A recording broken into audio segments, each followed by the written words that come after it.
In the words of Rafiki, It is time. yes, the Candidates 2024 is upon us. It's being played in Toronto, Canada, and for such a special event, we're bringing you an extra special set of recaps here every day, going in with all 4 games from the men's section. That's where the real focus lies, but the women's section is also going on, and we're going to be diving in on all the drama and the action. And there's a real edge about this tournament right now, because Magnus Carlsen has pulled out from the cycle. Ding Liren, defending champion, is struggling, so the winner of this event has a real shot at dethroning Ding and becoming world champion. We're going to top and tail with the absolute best games here, starting with Fabby versus Hikaru, all-American clash, and then finishing off with Firouzja versus Pragg. What a game that was. So let's kick off. Fabby opens with e4, no surprises there. We get a fighting Sicilian from Hikaru. Knight f3, d6, open Sicilian, but the first surprise comes when a6 is not played. The Najdorf move, taking away b5. Instead, Hikaru goes for an immediate e5, but it allows this check. Now you don't want to block with the bishop. Easy game for white, swapping those, more control over d5. So the knight blocks, but now you get access to f5 immediately. Pressure on this pawn. So a6 played, bishop a4, b5, bishop b3, and the knight hops forward, opening the queen to now defend this pawn. Maybe you take the bishop one day. Bit of pressure here, although you can never really take too soon. First, you need to get your king safe. So bishop g5 played by Fabby, increasing control over this square, and now Hikaru takes off the knight, pawn recaptures, and carries on his development here. Fabby chops the knight. Why is he giving his bishop pair? Well, it's about control over d5.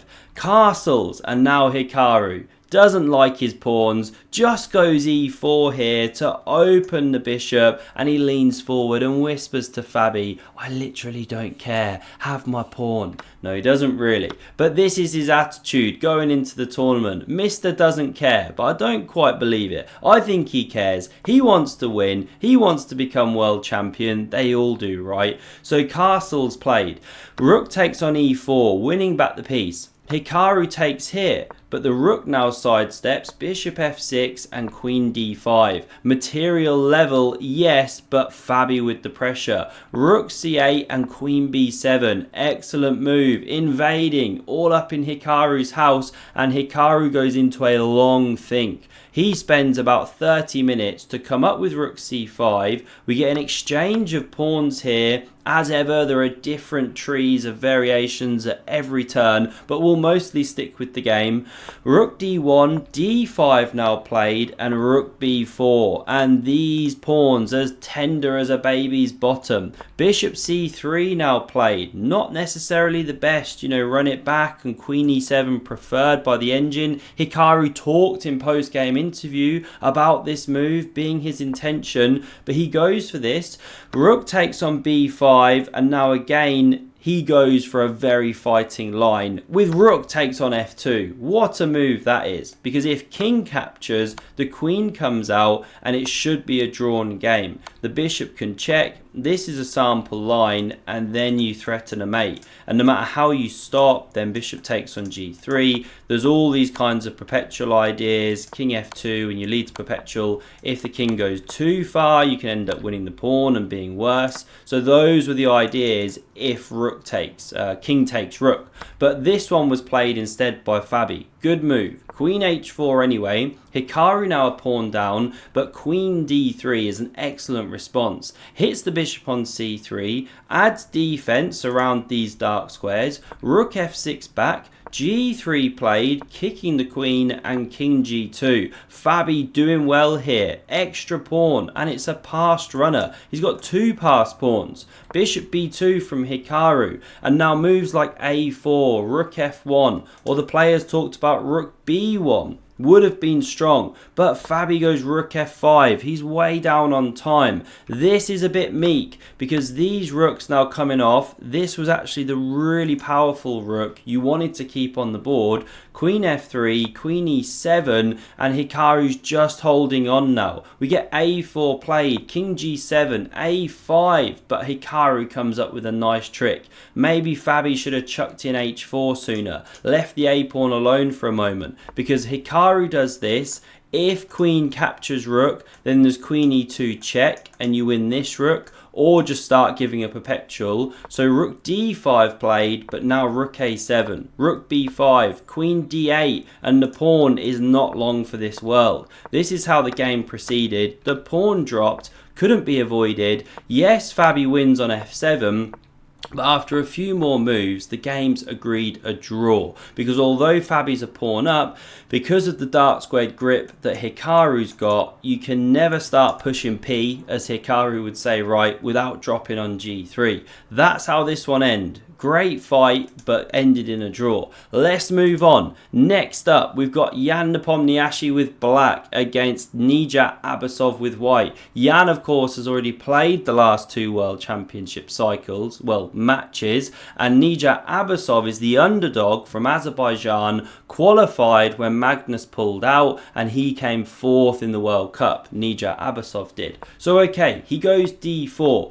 This is what we get on the board, a standard QGD, Queen's Gambit declined, and this game just rattles along in a fairly boring fashion. At the end of the day, Naija with the white pieces, he's the one that has to press if he wants something here, but he doesn't do it. He plays this liquidating pawn push with d5. We see these coming off the board, and yes, Jan is the stronger player, but he's got black. It's a very long tournament. You don't want to overpress and lose in the first game to the weakest player in the tournament. This is how it proceeds into this boring rook end game, and the players start repeating moves here, right? Both start playfully hitting each other. You say it. No, you say it. No, you say it. Come on, you say it. They want the other one to offer the draw. Neither doing it. Arbiter intervenes, calls it a draw. No, not really. They mutually agree a draw. That's how this one ended. Very boring. Lots of time on the clock. They were the first to finish.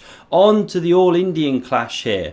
Gukesh versus Vidit. Now this one again started very, very standard. We get a Tarrasch defense from Vidit, and the symmetry just continues here. Look at this, a3, a6. Both players do a little high five at this point for the symmetry pawn pushes. They love it. Now we get bishop takes, b4, nice expansion, and rook a2, one of the weirdest moves you'll ever see. You know, bishop b2, a bit more normal there, or takes on d5. Where is Gukesh headed with this one? Well, knight e5 now played, rook d2, barreling down this d file, right? But now we get takes with check, and not takes with the queen. G recaptures, opening the file, whoops, and now this is getting very, very tense. Suddenly it's getting some life in it, because castles right into the attack played, bishop b2, a5 now from Vidit. He's playing like an engine at this point, because after pawn captures,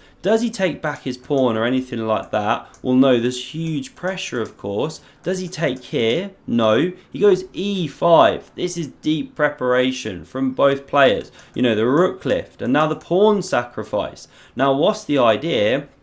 Well, after knight b5, going after the bishop pair, this pawn is won. Now we see it won back by Vidit, material restored, and even though white's got the bishop pair here, there's some pressure on the white king. It's still stuck in the centre. The rook is pinned. The bishop could be loose. This one's invading. So Vidit has compensation. Better even, and after queen c2, there are a number of different moves for black. Rook e8, knight takes on d5, but Vidit goes for this craziness, right? Bishop g4, what the hell is that? Now let's explore takes, not played. Obvious question though. Well, this is the follow-up. Rook f to c8, and the queen is struggling to keep on control of all the threats. You know, if you go queen b1, staying with the bishop, covering this square from a rook invasion, then there's knight e4, supported by the queen, hits the rook, which is pinned, and that's actually just dropping off the board. Black is killing it here. If you go queen d3, then there's this rook invasion, bishop under fire, twice. Rook also under fire via x-ray. Knight e4 still coming. This one barreling down in some lines. Big problems. So the bishop not taken. We see bishop c3, and alas, this is how the game ended. Neither player wanted to push it, open up the complications. This is where we get to another draw. Okay, move on to the final game. And this is really the tastiest of the bunch, right? You can always trust in Alireza to play something crazy. Not going to lie, I'm so glad he qualified over Wesley. So you'd have just got draw after draw with Wesley, right? Sorry, Wesley, but it's true. Now we see this, and I should have mentioned, sorry, open Spanish played. Unusual. You know, you often see bishop e7 here, right? Or b5, and you go for an archangel, which Fabby did a course on. But open Spanish played. Okay, now we get a very different character to the position. This is all standard opening theory. I love the way these pawn structures evolve in these lines. You know, sometimes black's going c5 and d4 maybe. White's obviously got this majority on the king side, maybe attacks one day. Fascinating positions. This battery can be set up, but queen e1 played by Alireza. There is a weird move, right? Why would you let black take and shatter the pawns? Well, we're going to see the point. Now, Pragg doesn't do it immediately. He rotates this knight into e6, looking at things like d4 potentially in future. Now king h1, bishop h5, knight b3, and at this point Pragg decides to take. Of course, I'm not diving into any of the subtleties here. Why did he drop and then do it, right? We're cracking on with the games. Bishop g5 to trade that bishop, which wasn't doing so much on e7. Now we see takes. Knight recaptures from Alireza. Queen h4, and this game is really hotting up. Rook g4 played. The queen kicked. This central pawn under fire. Knight d3 now defends, and so many plans for black. Such a rich position. You know, rook d8, knight e7, spinning around. But castles played by Pragg. What a brave move that is. Into the line of fire of the rooks. Queen e2. Now we see f5, and it's a great counter strike because you had to try and gain some space, some counterplay. Alireza can't live with that space gain. Rook recaptures. f4 on the board, taking key squares from the knights which were hopping. Rook h6 threatens mate in 1. Alireza spots it, goes f3 to laterally defend. Rook f8 activating. Queen f2 coming on some new diagonals, and after rook ff6 we don't see Alireza with a standard doubling, but rook e1, and it's a much more testing move. The knight's loose. There's also things going on here. You know, the f-pawn pushed, lifted the kilt to the king. This is risky for black. Queen f7 played, doing some defensive measures. Queen g3, rook h5. The time's getting down at this point, but Alireza takes a tin opener to the queen side now. Things getting exciting. The rooks double. Rook e2 covers h2. Rook h3. Queen hit. Comes back to e1. And what a cool move that is. The pawn on f3 offered, but it's dangerous. But Pragg takes it. Not forced, but he does it. And Alireza comes up with an absolute brilliancy here. What's his follow-up move? How is he going to bring the fire to white? Black even. Well, he comes up with knight c5. What a move that is. You know, you're leaving a pawn attacked 3 times, only defended once. But here's the point. If you take this knight, win a clean piece, the rook slams down on the back rank, you win a queen, and then you've just got a great position to boot. This is a nice double attack. Here, then with the rook here, if knight e6 to cover, f5, so on and so forth. What a move, knight c5, brilliancy. So queen h5 played by Pragg, counter attack on the rook. This is so sharp with no time on the clock, and they get no increment, which is seconds back per move, until they reach move 40. This is move 30. So knight takes on e6 by Alireza, but it's just not as precise. Run it back one move. Rook e to g2, a stronger way to go. Pragg would then have had to have found the brilliancy of knight e5 to just block this file. It's so dangerous.